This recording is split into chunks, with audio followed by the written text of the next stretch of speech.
سمجھتے تھے نہیں ہم حرم کے پڑوسی ہیں، ہم حرم کی خدمت کرتے ہیں، ہمارے لیے کوئی مسئلہ نہیں ہے، ہمیں تو یہ بہت ہم پتہ نہیں پھنے خواہ ہیں، 30 مار خواہ ہیں، یہ ہیں وہ ہیں۔ قرآن سنتے تو فائدہ ہوتا، وہاں بیٹھ کے ساری رات گپیں لگاتے تھے، کہانیاں بناتے تھے، قصے سناتے تھے ادھر ادھر کے۔ انہوں نے نہیں سنا، نہیں مانا، تو انہوں نے جو منہ پھیرا تو انہوں نے شاید یہ سمجھا کہ یہ نبی جو ہم کو قرآن سنا رہے ہیں، دین سکھا رہے ہیں، شاید یہ ہم سے کچھ اجرت مانگتے ہوں گے کہ اس کے بدلے ہم ان کو کچھ دیں۔ اللہ فرماتا ہے کیا تم ان سے کچھ اجرت مانگتے ہو تو تمہارے رب کا اجر سب سے بھلا ہے اور وہی سب سے بہتر روزی دینے والا ہے۔ دھیان سے سنیے گا اس بات کو۔ نبی پاک صلی اللہ علیہ وآلہ وسلم نے دین سکھایا، وہ یہ سمجھتے تھے کہ یہ ہمیں جو اچھی باتیں سنا رہے ہیں یا ادھر لانا چاہ رہے ہیں، قرآن سنا رہے ہیں، تو یہ ہم سے کچھ اس کا بدلہ مانگیں گے کہ ہم ان کی کوئی خدمت کریں، ان کو کوئی پیسے دیں۔ تو اللہ نے فرمایا تم کیا ان سے مانگتے ہو؟ جو یہ سمجھ رہے ہیں انہیں نہیں پتا ہے کہ تمہارے پاس تو رب کا دیا ہوا وہ کچھ ہے کہ ساری کائنات کو بانٹتے رہو۔ اللہ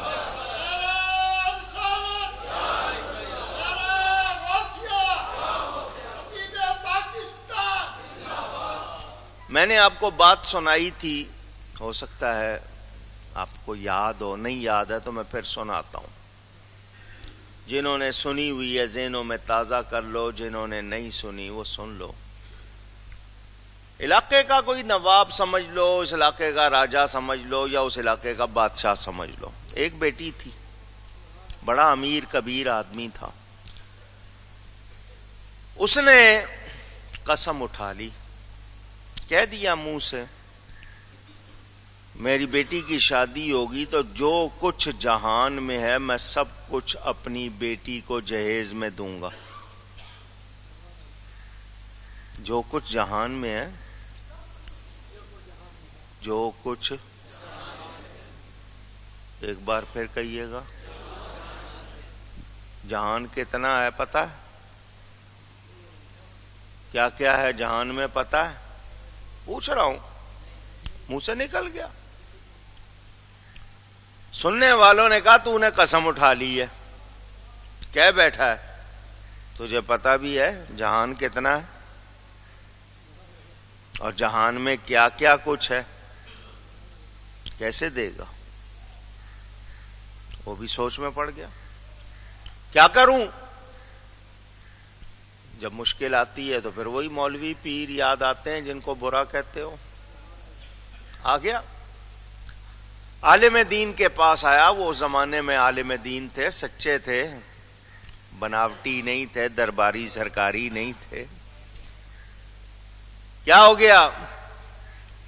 جی اللہ نے بہت کچھ دیا ہے، بڑا مال ہے، یہ کہہ بیٹھا ہوں، قسم اٹھا بیٹھا ہوں،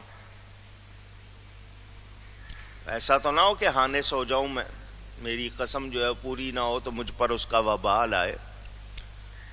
مجھے اگر ساری دولت خرچ کرنی پڑے گی میں کر دوں گا، بتائیے میں اپنی قسم کیسے پوری کروں؟ مولانا صاحب اللہ والے تھے، یہ نہیں کہا کہ مجھے کتنے دے گا، میں تیرا مسئلہ حل کروں۔ حالانکہ اجرت لینا جائز ہے، اجرت لینا۔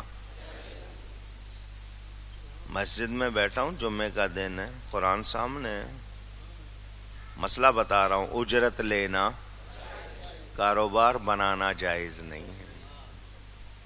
مثلا کوئی تعویذ لکھتا ہے، تعویذ لکھنے کے پیسے مانگے دے دے، لیکن وہ یہ نہ کرے کہ اس کو کاروبار بنا لے کہ بیٹھا ہے مستقل۔ یہ کاروبار بنانا جائز نہیں ہے، ضرورت کے ہو لے لے۔ کوئی ہلکا سمجھ رہا ہے تو اس کو جتانے کے لیے، تاکہ اس کے ذہن میں قدر رہے کہ مفت نہ سمجھ لے، بے قدری نہ کرے۔ حضرت جی میرے پاس بہت مال ہے، سب دینے کو تیار ہوں، بتاؤ میری قسم کیسے پوری ہوگی؟ مجھے تو نہیں پتا، میں کہہ بیٹھا ہوں۔ مولانا صاحب نے یہ نہیں کہا جا کے توبہ کر، اللہ کی بارگاہ میں رو، گڑ گڑا، اتنا پیسہ صدقہ کر، اتنا کفارہ دے تو تیرا مسئلہ نہیں، فرمایا تیرا کام ہو جائے گا۔ مجھے تو لوگوں نے ڈرا دیا، یہ تو ہو ہی نہیں سکتا، فرمایا ہو جائے گا۔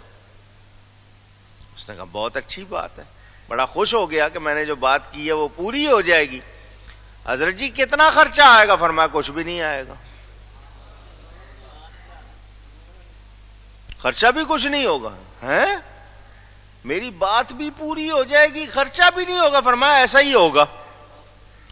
حیران، بولو عالم کے پاس گیا، فائدہ ہوا یا نہیں ہوا؟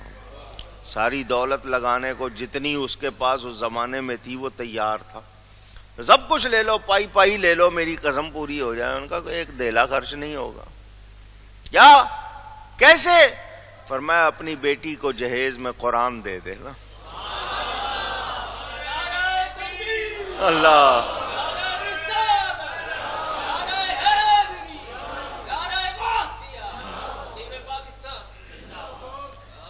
قرآن دے دینا، تیری بات پوری ہو جائے گی، کیونکہ اللہ فرماتا ہے اس میں سب کچھ، اس میں دیکھو نا، عالم جانتے تھے ہمیں قدر نہیں، تو جس پر قرآن اترا اس میں کتنا کچھ ہے، اس نبی کی کتنی شان، تو ان کا دامن جو چھوڑ دے گا اس کو کچھ ملے گا؟ یہ سمجھتے ہیں تم کوئی ان سے اجرت مانگ لو گے، پیسے مانگ لو گے، تو ان کو کہہ دو ان میں سے نہیں ہوں، ان میں سے نہیں ہوں، میں تو تمہیں کچھ دینا چاہتا ہوں، میں تو، مجھے اللہ نے اپنے خزانوں کا مالک بنا دیا ہے۔ تم نے کیا سمجھا ہے کہ میں اگر چٹائی پہ بیٹھا ہوں، تم نے کیا سمجھ لیا کہ میرا لباس سادہ ہے تو میرے پاس ہے کوئی نہیں، میں چاہوں تو یہ پہاڑ سونا بن جائیں، میں چلوں تو میرے ساتھ چلا کرے، مگر میں نے دنیا کو پسند نہیں کیا۔ میں بڑا حیران ہوا تھا جب میں نے پہلی بار یہ بات پڑھی تھی، واللہ عالم، اللہ بہتر جانتا ہے۔ دنیاوی گنتی کے لحاظ سے 63 برس نبی پاک صلی اللہ علیہ وسلم نے دنیا میں گزارے، اتنے ہی گزارے ہیں نا۔ لکھنے والے نے لکھا ہے ٹوٹل 14 سیر جو کھائے حضور نے۔ کتنے؟ ہم تو 1 بوری 2 من کی آٹے کی 1 مہینے میں بندہ کھا جاتا ہے، ٹوٹل صرف 14 سیر جو کھائے۔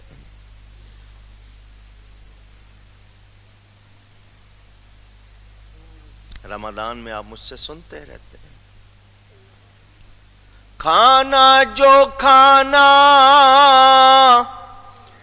جو کی روٹی، انچھنا آٹا روٹی موٹی، وہ بھی شکم بھر روز نہ کھانا، صلی اللہ علیہ وسلم، صلی اللہ علیہ وسلم، صلی اللہ علیہ وسلم۔ اللہ،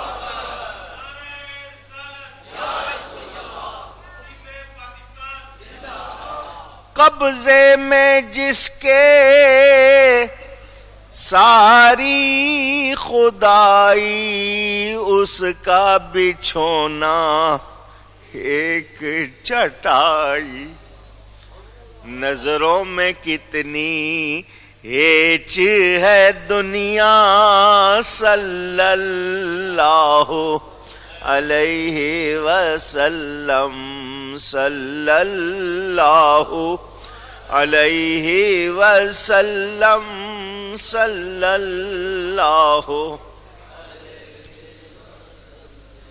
ام المومنین حضرت عائشہ فرماتی ہیں 2 مہینے ہمارے گھر میں چولہا گرم نہیں ہوتا تھا، پکانے کو ہوتا ہی کچھ نہیں تھا، چولہا کیسے گرم کریں، کچھ پکانا ہو تو گرم کریں نا۔ 2 مہینے کیا ہوتا تھا، 2 کالی چیزوں پہ گزارا، 2 کیا، اور کبھی تھوڑی کھجوریں کھانا، پانی پی کر پھر رہ جانا، 2 مہینے یوں ہی گزارا، صلی اللہ علیہ وسلم۔ اللہ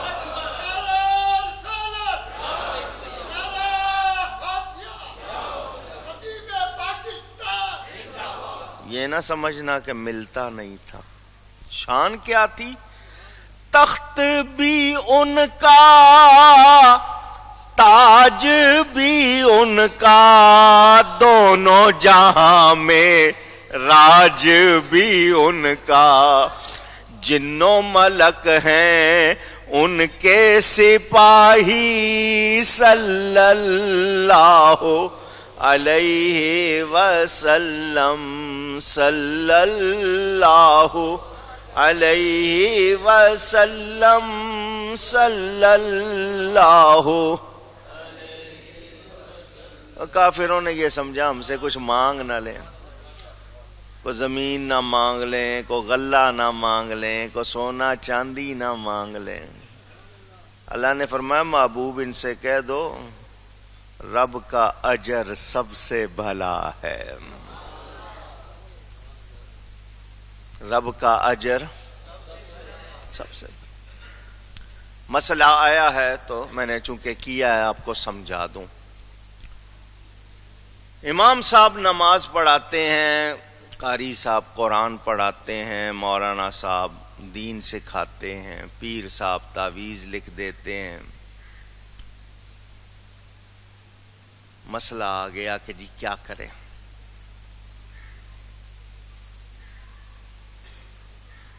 پیسے لیں نہ لیں لوگوں سے۔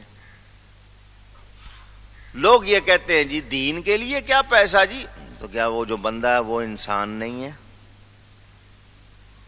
اس کا پیٹ نہیں ہے اس کے ساتھ، اس کے بیوی بچے نہیں ہیں؟ تو یہاں یہ مسئلہ اس لیے کر رہا ہوں تاکہ آپ کو معلوم ہو جائے کہ اجرت لینا اونچی گئی ہے، یہ اجرت قرآن کی نہیں ہے، یہ اجرت واز کی نہیں ہے، یہ اجرت تعویذ کی نہیں ہے، یہ اجرت نماز کی، یہ اس کے وقت کی ہے، اس کی محنت کی ہے۔ امام صاحب کو آپ مقرر کر دیں، لازمی بات ہے جب مقرر کر دیا وہ کہیں جا نہیں سکتے، نہ مقرر کرتے تو وہ کہیں بھی جاتا، مزدوری کرتا، محنت کرتا، کاروبار کرتا، کچھ بھی کرتا، نوکری کرتا، مگر آپ نے اس کو لگا دیا تو اب آپ اس کا خرچہ اٹھاتے ہیں، تو یہ اس کے پابند کرنے کا اس کو ہدیہ ہے۔ وہ پڑھاتا ہے اس کو پابند کیا، وہ سکھاتا ہے اس کو پابند کیا، وہ لکھتا ہے اس کو پابند، تو یہ لینا اونچی گئی ہے۔ مگر پھر کہہ رہا ہوں اس کو کاروبار بنانا جائز نہیں۔ تعویذ کی دکان کھول لے کے یہاں تعویذ ملتے ہیں، یہ جائز نہیں۔ کلینک نہیں کھول سکتا، سمجھ آ رہی ہے؟ وہ اگر صاحب حیثیت ہے تو نہ لے، اور زیادہ افضل ہے کہ مجھے جو اجر ملے گا رب سے ملے گا، اور اگر لیتا ہے تو اس کے لیے منع نہیں، مگر کاروبار نہ۔ آج کل اعتراض بہت کرتے ہیں لوگ، چلو میں آپ کو سمجھا دوں. مثلاً آپ نے بلایا نکاح پڑھنے کے لیے مولانا صاحب کو کہ جی آؤ ہمارے بچی کا نکاح پڑھا دو. محفل آپ نے سجائی، ٹینٹ لگائے، کرسیاں لگائیں، میز لگائے، ان پہ کپڑے بچھائے. اسے کہا یار ذرا اچھی قسم کا ڈیکوریشن کا سامان لانا، ذرا اچھا سجانا. اور ٹینٹ پہ آپ نے کتنے لگائے، کرسیوں پہ کتنے لگائے، کھانے پہ کتنے لگائے. آپ خوب نہیں کوئی بات نہیں، خرچے کی فکر نہ کرو، بس انتظام بہترین کرو. لوگ آئے، آپ نے بہترین کھانا 100 200 500 1000 جتنوں کو بلایا، کھلایا، کارڈ چھاپے، سب کچھ کیا. معلوم ہوا جی 40 لاکھ خرچ ہو گئے، 50 لاکھ خرچ ہو گئے. آپ کو برے لگتے ہیں؟ خوشی سے کیے ہیں نا. امام صاحب آئے، مولانا صاحب آئے نکاح پڑھانے، یار اس کو ایسا کرو ایک مٹھائی کا ڈبہ دے دو بس، چلو اس کو 100 200 روپیہ دے دو. تو آپ نے انصاف کیا؟ پوچھ رہا ہوں آپ کو. باقی جگہ آپ کو کوئی لاکھوں لگ رہے ہیں، کوئی نہیں. اس کو آپ نے بلایا، اس کی کیا قدر کی آپ نے؟ اچھا آپ اس کے پاس صرف اس وقت گئے، آپ نے ضرورت کے تحت بلایا، سارا سال اس کی خیریت پوچھی؟ بھئی آپ مسجد کے امام ہیں، مؤذن ہیں، آپ کے بھی بچے ہوں گے، یہاں کی تنخواہ میں کتنا گزارا ہوتا ہوگا، کوئی مسئلہ ہو تو ہم آپ کی کوئی خدمت کر دیں، مدد کر دیں، کبھی سوچا؟ پوچھ رہا ہوں. بچے کو روز 10 20 50 100 روپیہ دے دیتے ہوں گے آئس کریم کے لیے، بن کباب کے لیے، برگر کے لیے، چپس کے لیے، اس کے لیے. کبھی امام مسجد کو ہاتھ ملاتے ہوئے 10 روپے 5 روپے دیے؟ پوچھ رہا ہوں. کیوں؟ جب آپ کا ایسا مزاج ہو تو پھر ان کو چاہیے کہ آپ سے مانگیں. جب آپ کی ضرورت پڑے تو وہ آپ کو کہیں ہاں میری اتنی فیس ہے. نہیں سمجھ آئی؟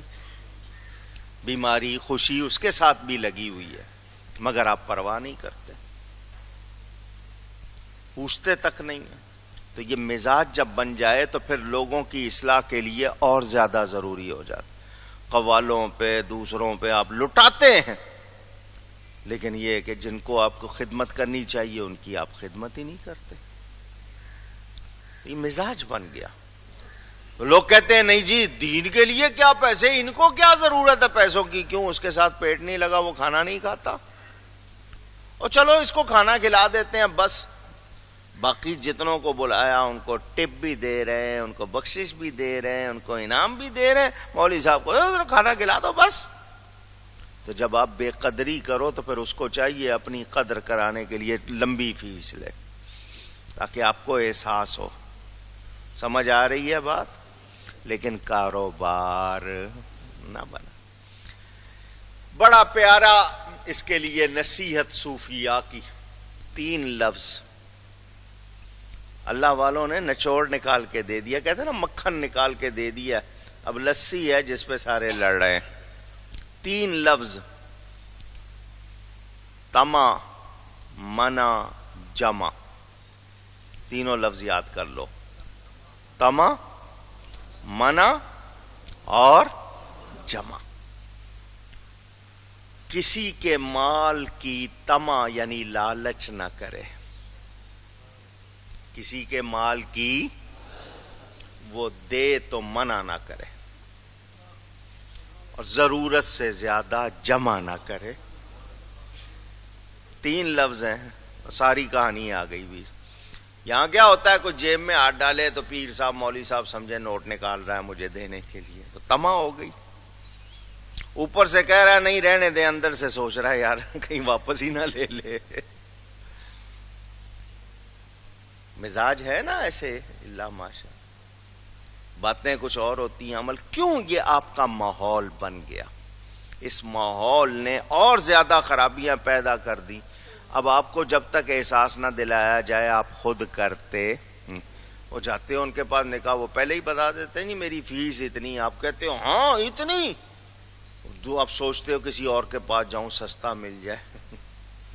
یہ کیوں کیا؟ اس لیے کہ آپ نے اپنی ذمہ داری کو محسوس نہیں کیا. حضرت عمر فاروق نے ائمہ مسجد میں جن کو امام مقرر کیا ان کی تنخواہ مقرر کی کہ ان کو وقت کا پابند کیا. جب ان کو پابند کیا تو یہ بازار نہیں جائیں گے، کاروبار نہیں کریں گے، تو کھائیں گے کہاں سے؟ تو ان کے لیے مقرر کرو۔